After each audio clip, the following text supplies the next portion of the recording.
Again, it's Priscilla Batzell in Spring Hill, Florida, with Pat visiting from Arizona. She's over there. This is this is my 12-inch by 16-inch canvas, and that's an edge catcher that I expect I might be using. And I am going to do my pretend desert scene because I haven't been there yet, and it'll be what it'll be. It'll be the best it can be. And I'm going to give myself a sunset because that's what I like. And I'm not going to start by trying to add any enamels into the sky. Although, you know, now that I think about it, maybe it would be cool to swipe some enamels in and see what happens. So maybe we should do that. So I'm just putting colors generally where I want. And if I want this, if I have a gap and it's white, I'm going to use this nice Modern Masters orange metallic. Yeah, I guess it's a metallic. But what I want is the top of this sky to be dark. And I want a blue I don't have, of course. Let's make sure. And then I'm just going to pull that across. I'm going to knock that right over the edge. I think I'm probably going to need some more of that. But maybe less is more too, so we'll see. I'm going to use whatever colors I've got on my spatula to cover my edge, because I'm learning all the time that I want my edge covered first. And if I push my spatula very level and up toward the top, then if I'm going to get any excess or a bead of paint to go over, then that's a really good thing. And we're going to get some cells. We've got a really pretty sky going. And I'm going to keep tapping my spatula along the edge. And there's the spot that I was talking about that I thought we might get. And we'll see if I can actually do what I'm claiming I can do with that in a moment. I'm going to smooth that over. Whoops, I dropped a drip. I'm going to sort of shimmy off whatever's on the spatula and snag whatever paint is dripping anywhere, because I clean my tiles so they're not sandy, usually.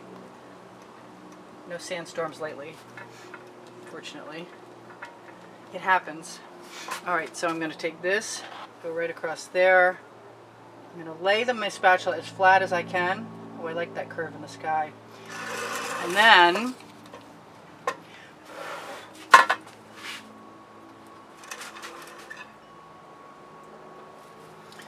I'm going to be tempted, very tempted indeed, to clean off my spatula, or maybe throw it in the bucket, grab a clean one. And I want, and I'm taking a big risk, but it's worth it. First I'm going to go over here, and I'm going to knock that off like I have been, right in my little container, because you never know when you might find something useful. And so far I haven't made any green. Somebody knock on wood. That's you. I got bamboo, I don't have any wood. I'm just going to blow that around a little bit. There's my green, but I mostly avoided it, which is cool. I'm going to take, what did I do with that? I'm going to take that little bit.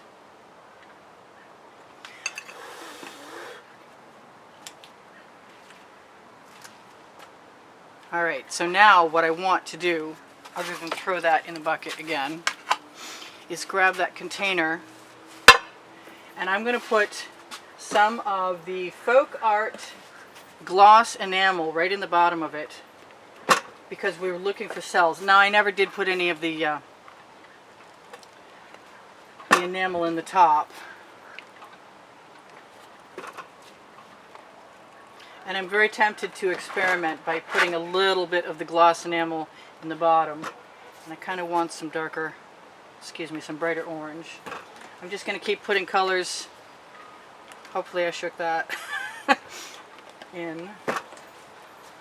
The gold works as a sand color for me all the time. And the purple is also pretty good. And I like to have, sometimes I regret putting the Prussian blue in, but not very often. I want some purple. I want a lot of purple. If I don't like the way it looks initially, I'll just keep tipping until I get what I want. Let's put both some black and some white together, because the chances are we might make some kind of gray. It depends on, you know what, I'm going to throw a little tiny bit of brown in there because I can. And this is going to be a little bit different than what I do usually, because I've been watching,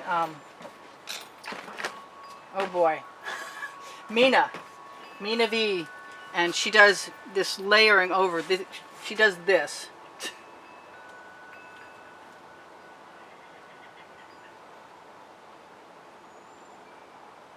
And we're going to do it too.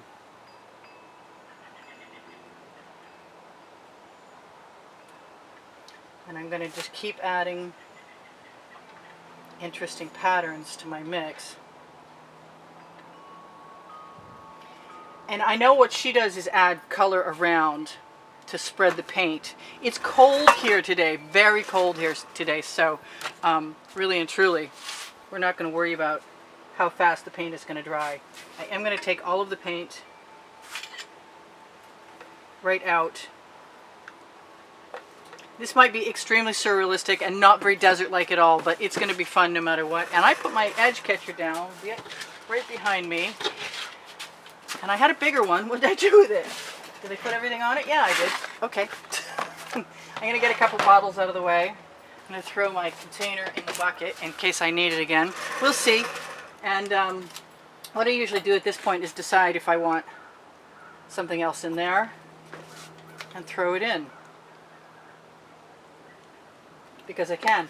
And I actually really like when I have... No, that's not coming out anymore. Something's blocking it. When I have a top edge. So we don't know what we're going to get, but we're going to have some fun finding out. So we're going to go the wrong way and the other way, and we're going to put an edge catcher down on the tile, because that is always helpful. I may have too much paint, but fortunately, like I said, it's cold enough out here today.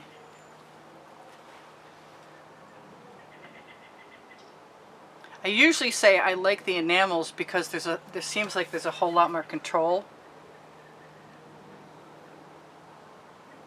And if I need a bigger top edge, I will, as far as, you know, the horizon line of the mountains. I'm going to take this paint, and I want to show, it's a Patty. It's Patty. If she's anything like I am with my name. I'm going to let that roll down. I'm going to rock my edge catcher briefly. I'm going to let it throw back up. Nice. And that creates a difference in the scape. Now, because I haven't manipulated my color too much, I've got all this other color here that just becomes another area. Now this is probably the amount of paint I should have used on a much larger canvas, but who cares? Honestly, I'm going to grab my straw. I want my edge catcher on my tile. I'm going to clean my tile anyway, but I much prefer having the paint on my edge catcher so that I can then retrieve it with a spatula.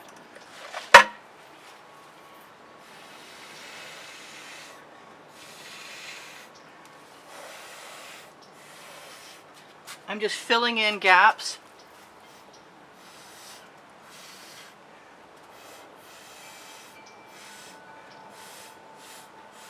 Because sometimes some rust areas aren't going to hurt anything.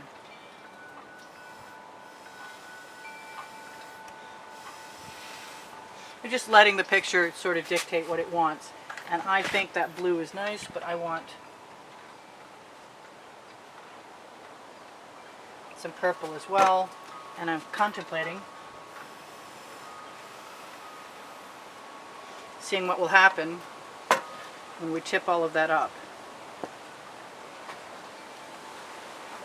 and over. And because we can, and I've got a couple gaps, I'm going to bring back my edge catcher. I'm going to do just exactly what I did again.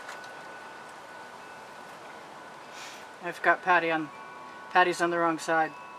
But there we go. There's my puddle. And now I'm going to throw it back again.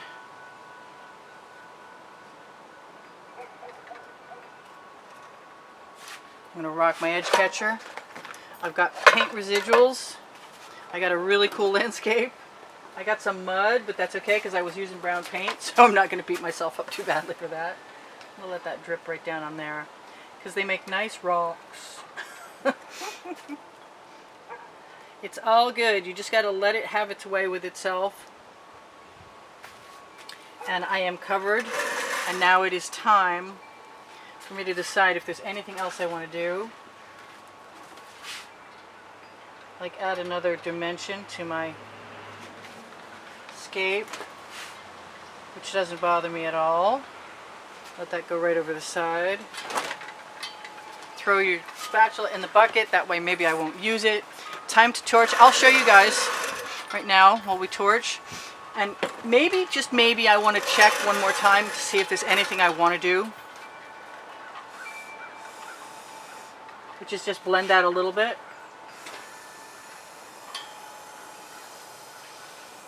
And sometimes I regret that, but not most of the time. I can always add another color if I want. I'm not the least bit unhappy most of that white disappeared, because I don't really like it when it shows up, and there's a little bit there, but I don't think it's going to hurt anything. I say as I dismiss it entirely. So what do I see here? I see that I have a little bit of canvas showing. And I'm going to go ahead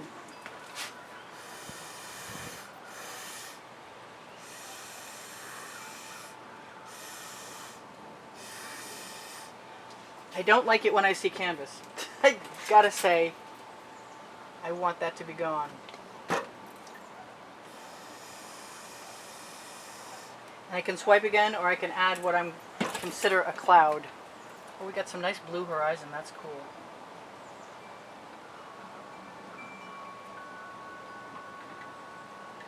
So I'm just going to put a little more since we got 4 minutes. Wow, fast one.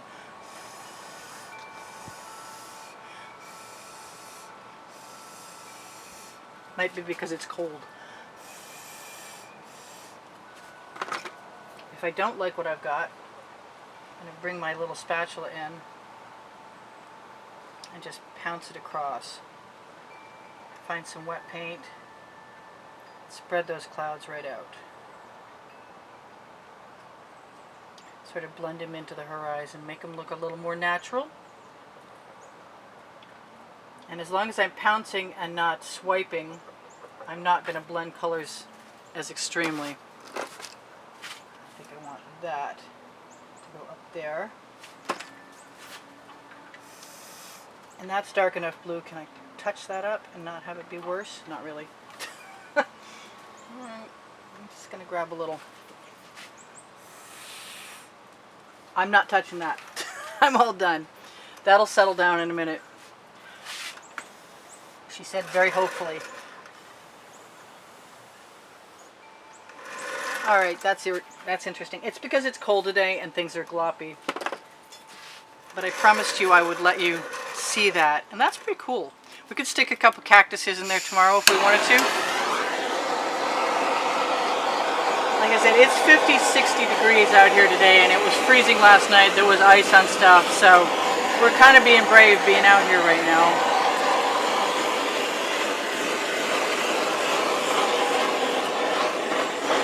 And if I don't like the little bits of canvas I see, tomorrow is a perfect day for adding a smear of whatever color I want to fill that in. I torched to release the bubbles caught in the paint from shaking the bottles with the pouring medium mixed in. There's no silicone in my work. I use GAC 800 in all my paint mixtures to make sure that when the paint is left heavy like this, yes, that's smoking because it's cold out here. And the GAC 800 protects it from cracking as it dries. I do sell my artwork. I give classes at the house in Spring Hill. And under the video you're going to find Pinterest, Instagram, and Twitter links, as well as the paint pouring recipe. If you want to be in the monthly drawing, there are 7 paintings in this month's drawing. I wish I would not mess with it after I torch. And on the end screens is a video, exhibition video of recent artworks that will share with you the prizes for the month. It's $10 minimum. You can find the PayPal and Patreon links on my channel header, and also the links are right under the video under Show More. I just made some amazing leggings and small over print t-shirts for Teespring, and that's the clothing that's right under the video. If you check there, if you can't find the new Sunburst, you should ask me because I'll give you the link. Which reminds me, if you have a question, please just ask. My email is under the video. It's easpbgallery@gmail.com, and if you want to contact me for the price for prices or information about purchasing artwork or information about a class, please feel free to go ahead. This is Priscilla Batzell in Spring Hill, Florida, at Expressionist Art Studio with Patty. Hi, Patty. Hi. And we're done with this for now. There might be more tomorrow, but I don't think if I did anything else, if I did nothing else to it, I think it would be fine too. So I love you guys. There's 85,000 of you, and check your notifications, because if they're off, you can turn them on. And sometimes leaving a comment. Oh, I forgot. Thank you all for the great comments, and thank you for the contributions that have kept me painting all this time. And watching the videos longer is the only thing that's going to keep me here. So if you decide to be helpful, give me a thumbs up, leave me a comment, and watch the videos as far through as you possibly can. I love you guys. Bye for now. Priscilla out. My camera's crooked the whole time. Bye. See you anon.